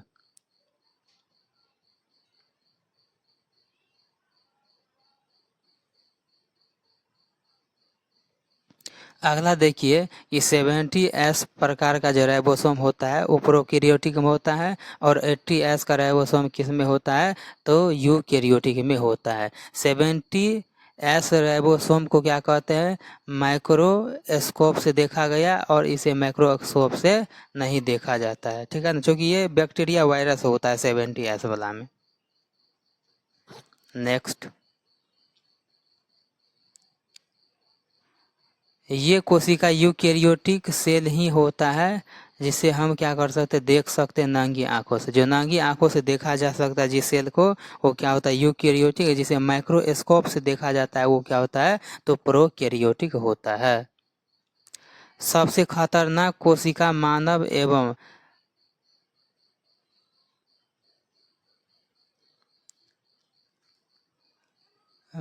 एवं सभी के लिए क्या होता है, तो प्रोकैरियोटिक होता है। सबसे खतरनाक मानव और सभी के लिए क्या होता है, प्रोकैरियोटिक, क्योंकि ये बैक्टीरिया वायरस होता है ना। बैक्टीरिया वायरस तो ऑटोमेटिक तो खतरनाक होता ही है।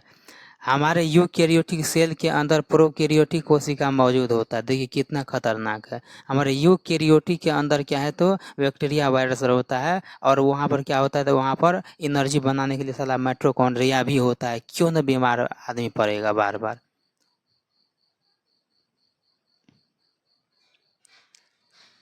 बस यही सारा इसमें बात है जो अभी भी बताए हैं। सिलिया फ्लैजेला ये बड़ा वाला वही। उसके बाद चलिए प्लास्टिड को देखते हैं। प्लास्टिड क्या होता है, लवक क्या होता है, तो लवक जो होता है यह पादपों का सबसे क्या है, तो बड़ा कोशिकांग है। पादपों का सबसे बड़ा कोशिकांग क्या है, तो लवक है। लवक पादप कोशिका को क्या करता है, रंग प्रदान करता है। और हेकेल्स नामक ने इसका क्या किया, खोज किया। हेकेल ने इसका खोज किया है, ठीक है। उसके बाद लवक जो होता है 3 प्रकार का पाया जाता है। लवक कितने प्रकार का होता है, 3 प्रकार का।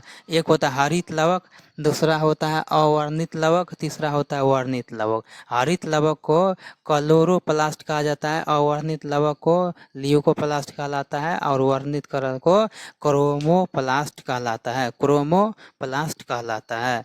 इतना बात समझ गए। चलिए तीनों को एक एक करके डिटेल से देखते हैं। तो हरित लवक जो होता है जिसे क्लोरोप्लास्ट कहलाता है, यह पादप सेल का सबसे महत्वपूर्ण अंग है। पादप यानी हरित लवक क्या है, तो पादप सेल का क्या है, तो सबसे महत्वपूर्ण अंग है, क्योंकि इसमें मौजूद क्लोरोफिल पर्णहरित के कारण प्रकाश संश्लेषण की क्रिया होती है। यह पत्ती तथा तना में पाया जाता है। कौन? हरित लवक। उसके बाद लियोकोप्लास्ट यानी अवर्णित लवक क्या होता है, तो यह भोजन का संग्रह करता है। अवर्णित लवक क्या करता है, भोजन को संग्रहित करता है। यह जड़ तथा फल में पाया जाता है। कार्बोहाइड्रेट का संग्रह कौन करता है, तो एमाइलोप्लास्ट करता है। उसके बाद वसा एवं तेल का संग्रह कौन करता है, तो इलियोप्लास्ट करता है। एमिनो तथा प्रोटीन का संग्रह कौन करता है, तो एलियोरोप्लास्ट करता है। उसके बाद वर्णित लवक जिसे क्रोमोप्लास्ट कहते हैं, यह रंग प्रदान करता है। जैसे टमाटर हो गया, मिर्च का लाल रंग कैसे होता है, तो लाइकोपेज के कारण। गाजर का रंग कैसे होता है, तो कैरोटीन के कारण। चुकंदर का तो विटामिन। और फलों का पीला रंग किसे होता है, तो जेंथोफिल के कारण होता है। बस वही रिकैप यहाँ पर किया है लवक को। अगला पॉइंट देखते हैं, गुणसूत्र यानी क्रोमोसोम क्या होता है। गुणसूत्र यानी क्रोमोसोम क्या होता है, तो क्रोमोसोम यानी गुणसूत्र जो होता है एक धागे नुमा संरचना होता है जिसका निर्माण डीएनए तथा हिस्टोन प्रोटीन से मिलकर होता है। ओके। उसके बाद 46 जो होता है गुणसूत्र पाया जाता है। 23 जोड़ा गुणसूत्र पाया जाता है मानव में। इसका खोज किसने किया, तो वेल्डेयर ने खोज किया है। तो बस ये सब मुख्य पॉइंट है। गुणसूत्र के निचले भाग को क्या बोलते हैं, तो टीलोमियर कहलाते हैं। ठीक है ना। और इसके बीच के धागे के समान संरचना पाई जाती है जिसे आर्म कहा जाता है।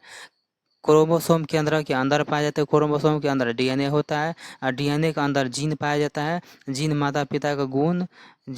पर माता पिता का गुण पाए जाते हैं। और जीन ही क्या होता है, आनुवांशिकता का आधार होता है। जीन को न्यूक्लियोटाइड कहलाता है। और जीन का खोज किसने किया, तो जोहानसन ने किया है। जीन का खोज जोहानसन ने किया है। यहाँ पर देख लीजिए कुछ यहाँ पर ड्राइंग के द्वारा आपको दिखा रहे हैं कि मेल में 46 और फीमेल में 46 होता है। और 44 + 44 इसमें मेल में XY, इसमें XS। उसके बाद ठीक है ना, मेल फीमेल का इस तरह से निर्माण होता है। अगला पॉइंट यहाँ पर है कि डीएनए जो बना होता है वो जीन से बना होता है। जीन के अंदर क्या होता है, न्यूक्लियोटाइड होता है।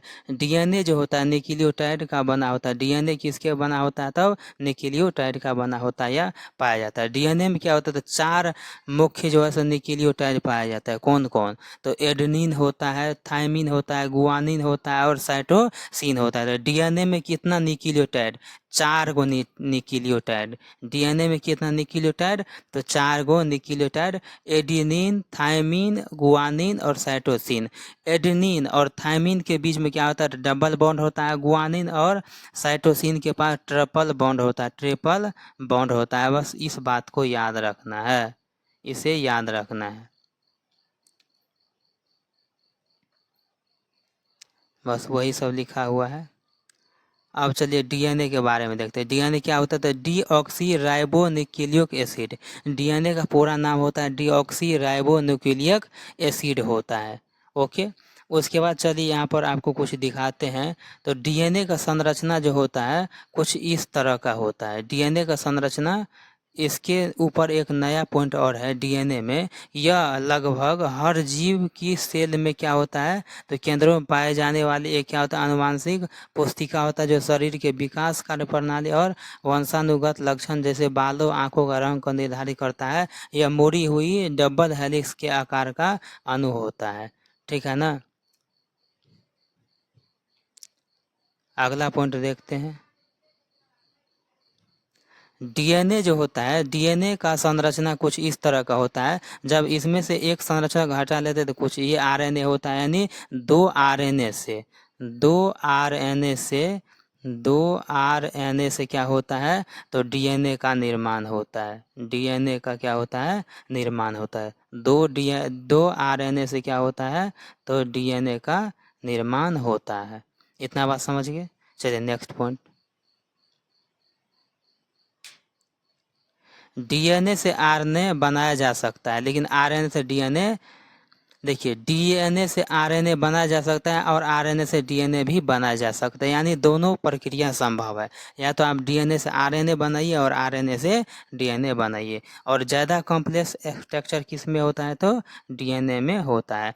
जब डीएनए में थायमिन को हटाया गया और हटाकर यूरेसिल कर दिया गया तो आरएनए बन गया। देखिए आप बोलिएगा कि सर डीएनए से आरएनए कैसे बना, तो डीएनए से आरएनए तब बना जब इसमें थायमिन को हटाया गया और यूरेसिल को लगाया गया, तब क्या हुआ, तो आरएनए का निर्माण हुआ। ये मोस्ट इम्पोर्टेंट पॉइंट है, इसे आप याद रखना कि जब डीएनए में थायमिन को हटाकर यूरेसिल को लगाया गया तब आरएनए का निर्माण हुआ, तब आरएनए जाकर क्या हुआ, बना। उसके बाद थायमिन की जगह जो है, थायमिन की जगह जब यूरेसिल होने से डीएनए की स्थिरता क्या होगा, कम हो गया। इसीलिए थायमिन और यूरेसिल का मिलकर क्या, डीएनए या आरएनए का निर्माण हो गया।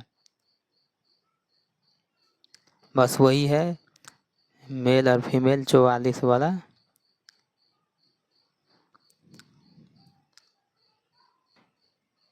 एक इसमें महत्वपूर्ण पॉइंट यह है कि डीएनए से डीएनए को बनना, यहाँ पर दिखाते हैं आपको कि डीएनए से डीएनए को बनना क्या कहलाता है, तो रेप्लिकेशन, जिसे जोड़न कहते हैं। तो डीएनए से डीएनए को बनना क्या कहलाता है, रेप्लिकेशन। डीएनए से आरएनए भी संभव है और आरएनए से प्रोटीन भी बना जा सकता है, लेकिन प्रोटीन से आरएनए बना जा सकता है। स्थिर का मतलब ये है कि डीएनए से आरएनए बना जा सकता है और आरएनए से डीएनए बना जा सकता है। आरएनए से तो आप प्रोटीन तो बना सकते हैं, लेकिन प्रोटीन से वापस आरएनए नहीं बना सकते हैं। तो इस स्ट्रक्चर का यही मतलब है। बाद बाकी एडेनिन, थायमिन, गुआनिन और साइटोसिन के बारे में आपको पहले बता दिए हैं। उसके बाद चलिए नेक्स्ट पॉइंट की ओर चलते हैं। उसके बाद देखिए कि पॉलीन्यूक्लियोटाइड में क्या होता है, पॉलीन्यूक्लियोटाइड को डीएनए कह लेते हैं और डीएनए के अंदर क्या होता है, न्यूक्लियोसाइड हो जाता है। उसके बाद फॉस्फेट होता है। न्यूक्लियोसाइड जो होता है दो प्रकार का होता है, शुगर होता है, उसके बाद बेस स्ट्रक्चर होता है जिसमें नाइट्रोजन होता है। शुगर में क्या होता है, तो दो प्रकार का, एक होता है डीएनए, दूसरा होता है आरएनए। और बेस स्ट्रक्चर में क्या होता है, तो एडेनिन, थायमिन, गुआनिन और साइटोसिन। उसके बाद एडेनिन, थायमिन, गुआनिन, साइटोसिन में प्यूरिन होता है और पायरेडेमिन होता है। उसके बाद प्यूरिन में क्या होता है, एडेनिन, गुआनिन। और पायरेडिनमिन में क्या होता है, थायमिन और साइटोसिन। तो ये आपको स्ट्रक्चर याद करना पड़ेगा।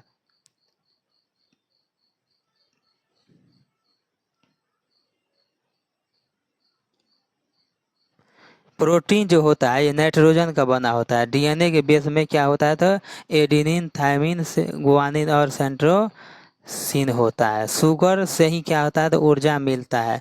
उसके बाद आरएनए की बात करते तो राइबो न्यूक्लिक एसिड कहलाता है। डीएनए को डाई न्यूक्लिक एसिड होता है और शुगर डीएनए को डाईऑक्सी राइबो शुगर कहलाता है। शुगर आरएनए को राइबो शुगर कहलाता है। प्रोटीन जो होता है नाइट्रोजन से मिलता है और आरएनए नाइट्रोजन, डीएनए नाइट्रोजन।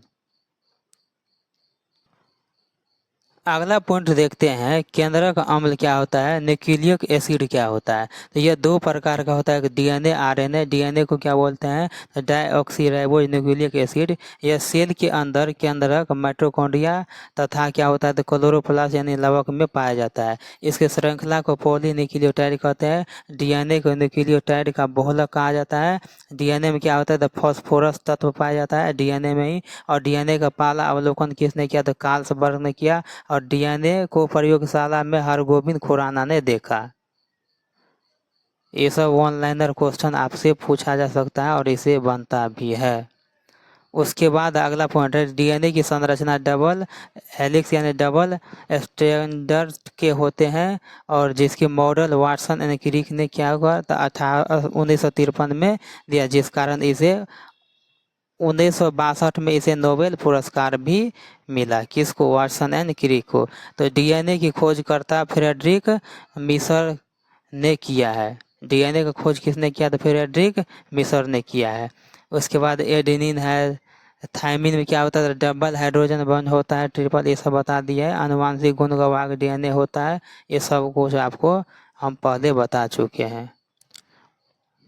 उसके बाद आरएनए की बात करते हैं। तो आरएनए की संरचना क्या होता है? तो सिंगल स्टैंडर्ड का होता है। इसे राइबोज शुगर में आरएनए पाया जाता है। राइबोज शुगर में आरएनए पाया जाता है। आर फॉर आरएनए और ribose sugar. Ribose nucleic acid में क्या कर रहा है? तो राइबोज शुगर पाया जाता है। इसके नाइट्रोजन बेस में क्या होता है? तो एडेनिन, गुआनिन और साइटोसिन होता है। यानी आरएनए के नाइट्रोजन बेस में एडेनिन, गुआनिन, साइटोसिन पाया जाता है, किंतु थायमिन इसके स्थान पर क्या करता है? यूरेसिल होता है। ये पहले बता चुके हैं। ये प्रोटीन संश्लेषण में सहायक होता है। ठीक है। एक होता है mRNA, एक होता है tRNA। तो mRNA क्या होता है? चलिए देखते हैं। तो एमिनो एसिड यह आवश्यकता की पहचान करता है कि उन्हें एक क्रम में सजाता है। प्रोटीन संश्लेषण निर्माण में क्षार से एक RNA का निर्माण होता है। और अगला होता है tRNA। यह एमिनो एसिड का क्या करता है? परिवहन का राइबोसोम तक पहुंचाना यानी लाना होता है। उसके बाद RNA क्या होता है? तो राइबोसोमल RNA। यह प्रोटीन का निर्माण करता है। तो 10+10 बराबर क्या होता है? 20, यानी 20 एमिनो एसिड से क्या होता है? एक प्रोटीन का निर्माण होता है। उसके बाद DNA से RNA को ट्रांसक्रिप्शन कहलाता है। RNA से प्रोटीन को क्या कहलाता है? ट्रांसलेशन कहलाता है। तो ये सब आपको सब कुछ बता चुके हैं पहले। तो फाइनली गाइज हमने जितने भी इसमें आपका थ्योरी पार्ट था उसको हम कंप्लीट कर लिए हैं। अब सीधा क्वेश्चन पे चलते हैं। सीधा आपको क्वेश्चन बताते हैं कि इस चैप्टर से कैसा कैसा क्वेश्चन बनता है। आपको यकीन दिलाते हैं कि जितना हमें अभी तक आपको बताए हैं इससे एक भी क्वेश्चन बाहर नहीं जाएगा। अभी आपके पास सामने 10 क्वेश्चन है। 10 क्वेश्चन को आप लगा कर देखिए। यदि आपसे न बने तो हमें कहना कि सर इतना देर से आप पढ़ाए लेकिन क्वेश्चन नहीं बन रहा है। तो सबसे पहला ही क्वेश्चन है, यहाँ पर देख लीजिए। पहला ही क्वेश्चन है, यहाँ पर देख लीजिए कब ये पूछा गया है। तो परीक्षा तिथि है नवंबर 2012 का क्वेश्चन है कि गुणसूत्र क्रोमोसोम के बारे में अभी पढ़ा है कि कोशिका के किस भाग में पाए जाते हैं और इसका मुख्य कार्य क्या होता है। तो गुणसूत्र कहाँ पाया जाता है? तो अभी बताए कि क्या होता है। गुणसूत्र जो होता है ये केंद्रक में क्या होता है? तो क्रोमोसोम होता है जिसको गुणसूत्र बोलते हैं। और ये आनुवांशिक गुणों का क्या करता है? स्थानांतरण करता है। चलिए नेक्स्ट पॉइंट। अगर इसका स्पष्टीकरण चाहते हैं तो गुणसूत्र केंद्रक के अंदर क्या होता है? तो क्रोमेटिन धागों के रूप में क्या होता है? क्रोमेटिन धागों के अंदर के रूप में होता है जिसमें DNA होता है। यह माता पिता के लक्षण अभी भी बताए हैं ये सब। अगला क्वेश्चन है, 9वां क्वेश्चन है। यह क्वेश्चन जो है सो सितंबर 2015 का क्वेश्चन है कि कोशिका के भीतर निम्नलिखित में से कौन सा अंग अवशिष्ट पदार्थ यानी वेस्ट डिस्पोजल या आत्मघाती। तो आपको पता है आत्मघाती किसको कहलाता है? तो लाइसोसोम को। देखिए कितना आसानी से क्वेश्चन बन रहा है। लाइसोसोम के बारे में हम सब कुछ बताए हैं। इसे आत्मघातिया की थैली कहा जाता है। उसके बाद देखिए फरवरी 2016 का क्वेश्चन है कि पादप कोशिका और जंतु कोशिका में क्या अंतर है? उपस्थिति क्या होता है? तो पादप कोशिका और जंतु कोशिका में अंतर बताए कि जंतु कोशिका जहाँ पर भी देखिए जंतु कोशिका तो उसमें क्या होता है? तो कोशिका झिल्ली तो होता ही है, लेकिन यहाँ पर पादप की बात करते हैं तो पादप में क्या होता है? तो कोशिका भेदी भी होता है और क्लोरोप्लास्ट भी होता है। इसका राइट आंसर 2 चला जाएगा। अभी भी बताएं कि सेल वाल किस में होता है? तो प्लांट सेल में होता है। इसमें प्लास्टिड भी होता है जिसे क्लोरोप्लास्ट केवल क्या होता है? प्लांट सेल में पाया जाता है। जो जंतु कोशिका में क्या होता है? यह नहीं पाया जाता है। देखिए कितना आसानी से क्वेश्चन बन रहा है, इसलिए थ्योरी पढ़ना जरूरी है। अगला क्वेश्चन है कि कोशिका के संबंध में कौन सा कथन सत्य है? तो किसी ऊतक की सभी कोशिकाओं के कार्य क्या करता है? समान। बिल्कुल सही है। सभी जीवित कोशिकाओं में जीवों की मूल संरचना तो इकाई कोशिका भीती नहीं, ये तो प्लांट सेल में हो गया। कोशिका की खोज सबसे पहले नहीं, कोशिका का खोज रॉबर्ट हुक ने किया था। ये जीवित कोशिका का खोज किया है बाद में। और एक कोशिकीय जीवों में शोषण हो या उत्सर्जन की जैसी क्रिया नहीं होती है। ये भी क्या होगा? राइट आंसर नहीं होगा। तो इसका सही आंसर 1 हो जाएगा। चलिए नेक्स्ट क्वेश्चन की ओर चलते हैं। अगला क्वेश्चन है कि ये देखिए 31 जनवरी 2021 का क्वेश्चन है, सेल से ही हमने इसी टॉपिक से क्वेश्चन उठाए हैं। तो अब ये देखिए कि कौन सा कोशिकांग जो है यानी ऑर्गन्स है कोशिकीय शोषण, ठीक है ना, रेस्पिरेशन और एटीपी के उत्पादन के लिए उत्तरदायी है। तो इसका आंसर दीजिएगा, क्या न्यूक्लियस है, क्या राइबोसोम है, क्या माइटोकॉन्ड्रिया है, और क्या जो है सो गोल्जी काय है। तो इसका आप आंसर फटाफट बताइए।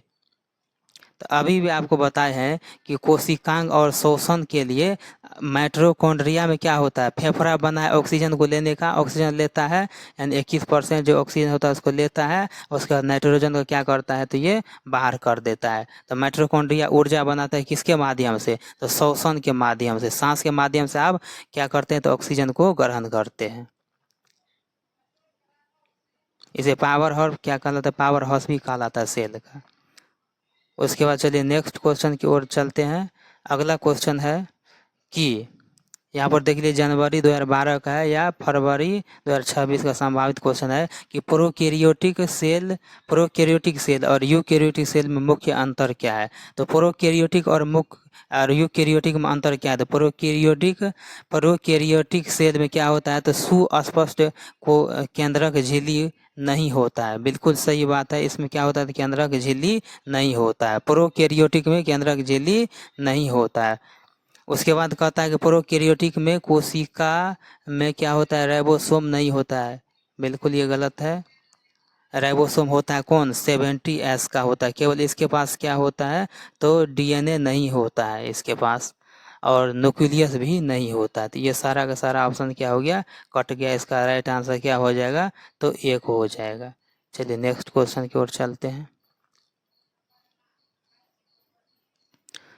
अगला क्वेश्चन है, ये 9 दिसंबर 2018 क्वेश्चन है कि निम्नलिखित में से कौन सा कार्य राइबोसोम का है। तो राइबोसोम का कौन सा कार्य होता है, राइबोसोम का कार्य होता है प्रोटीन को बनाना। अगला क्वेश्चन,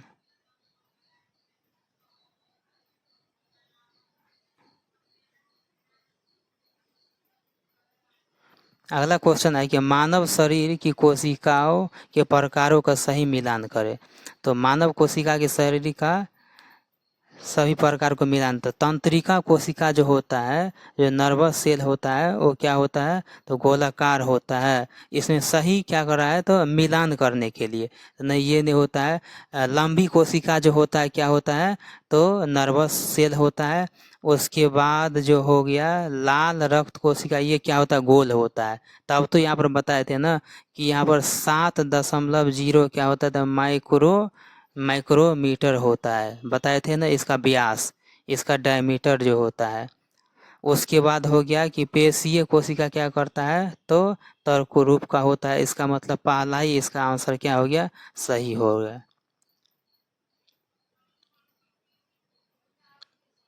अगला क्वेश्चन है 21 जनवरी 2022 का क्वेश्चन है। यहाँ पर देख लीजिए कि निम्नलिखित अंगों में जोड़े में से जोड़ा अपना स्वयं डीएनए और राइबोसोम जो किसमें पाया जाता है, माइटोकॉन्ड्रिया में पाया जाता है। हम बताए थे माइटोकॉन्ड्रिया में क्या होता है, अपने उसके पास डीएनए सब कुछ उसी के पास रहता है।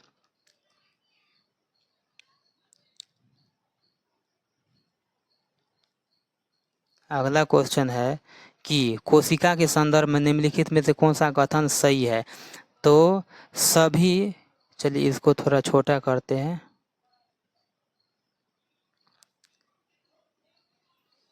ताकि सारा का सारा इसमें आ सके। देखिए अब इसको पढ़िए कि कहता है कि कोशिका के संदर्भ में कौन सा कथन सही है। तो देखिए यहाँ पर कि सभी कोशिका की आकृति गोल नहीं, सभी कोशिका की आकृति गोल नहीं होते, क्योंकि प्लांट सेल की बात करते तो इसका चौकोर होता है। केवल जंतु कोशिका क्या होता है तो गोल होता है। तो ये आंसर कट गया। अगर दूसरा ऑप्शन की ओर चलते हैं तो कहता है कि किसी जीव की कोशिका का आकार उसके जीव के शरीर पर निर्भर नहीं करता है।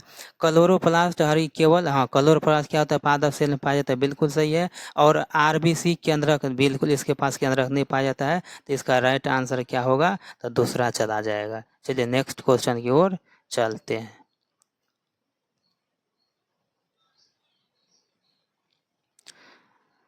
और अंतिम आज का क्वेश्चन है कि पादप कोशिका प्लांट सेल जो होता है इसमें प्लाज्मा झिल्ली के बाहर एक अतिरिक्त परत बनाते जिसे क्या कहते हैं कोशिका भित्ति। बिल्कुल राइट है ये। पादप सेल को उच्च हवा की गति, तापमान, विविध वायुमंडलीय नमी की सुरक्षा की आवश्यकता होती है। तो ये भी बिल्कुल सही है। इसका मतलब पहला राइट आंसर हो जाएगा कि ए और आर दोनों सही है, और आर क्या कर रहा है तो इसका सही व्याख्या भी कर रहा है। क्योंकि यहाँ पर क्या कर रहा है, कोशिका यहाँ पर कर रहा है कि पादप कोशिका को उच्च हवा की गति, तापमान, प्लांट सेल की बात हो रहा है, तापमान में भिन्नता, वायुमंडलीय नमी से सुरक्षा कौन देता है, तो यहाँ पर देता है कौन, कोशिका भित्ति देता है। तो इसका राइट आंसर हो गया। तो उम्मीद करते हैं कि आज का सेशन आपको बिल्कुल ही अच्छा गया होगा, क्योंकि हम जितना आपको थ्योरी पढ़ाए हैं बस उसी से देख रहे हैं, हूबहू क्वेश्चन आपसे टकरा रहा है, एक भी क्वेश्चन आपसे छूटेगा नहीं। उम्मीद कीजिए और हम पर विश्वास कीजिए। और जितने सारे स्टूडेंट जो सीटेट का इस बार तैयारी करना चाहते हैं हमारे साथ, पेपर 2 का साइंस हो या मैथ हो, सीटेट के लिए, तो आपका ये चैनल जो मैथ एंकर चैनल है, ये आपका रामबाण चैनल है। सभी स्टूडेंट इसे जुड़ जाइए। जो स्टूडेंट नया जुड़ गए हैं वो चैनल को ज़्यादा से ज़्यादा शेयर कीजिए, ताकि जितने भी विद्यार्थी अदर जगह भटकते होंगे, कभी इधर कभी उधर, तो वहाँ से आपको कंटेंट मिलने वाला अच्छा नहीं है। बस इसी चैनल पर आपको अच्छा कंटेंट मिलेगा, ताकि आपको परीक्षा तक हमको तैयारी कराते रहेंगे आपको, और अच्छा रिजल्ट दिलाते जाएंगे। तो चलिए, थैंक यू इस वीडियो को देखने के लिए। अगर इस चैनल पर नया है तो चैनल को सब्सक्राइब कर लीजिए, वीडियो को लाइक कर दीजिए, और ज़्यादा से ज़्यादा इस चैनल को क्या कीजिए तो सपोर्ट कीजिए और शेयर कीजिए। थैंक यू इस वीडियो को देखने के लिए।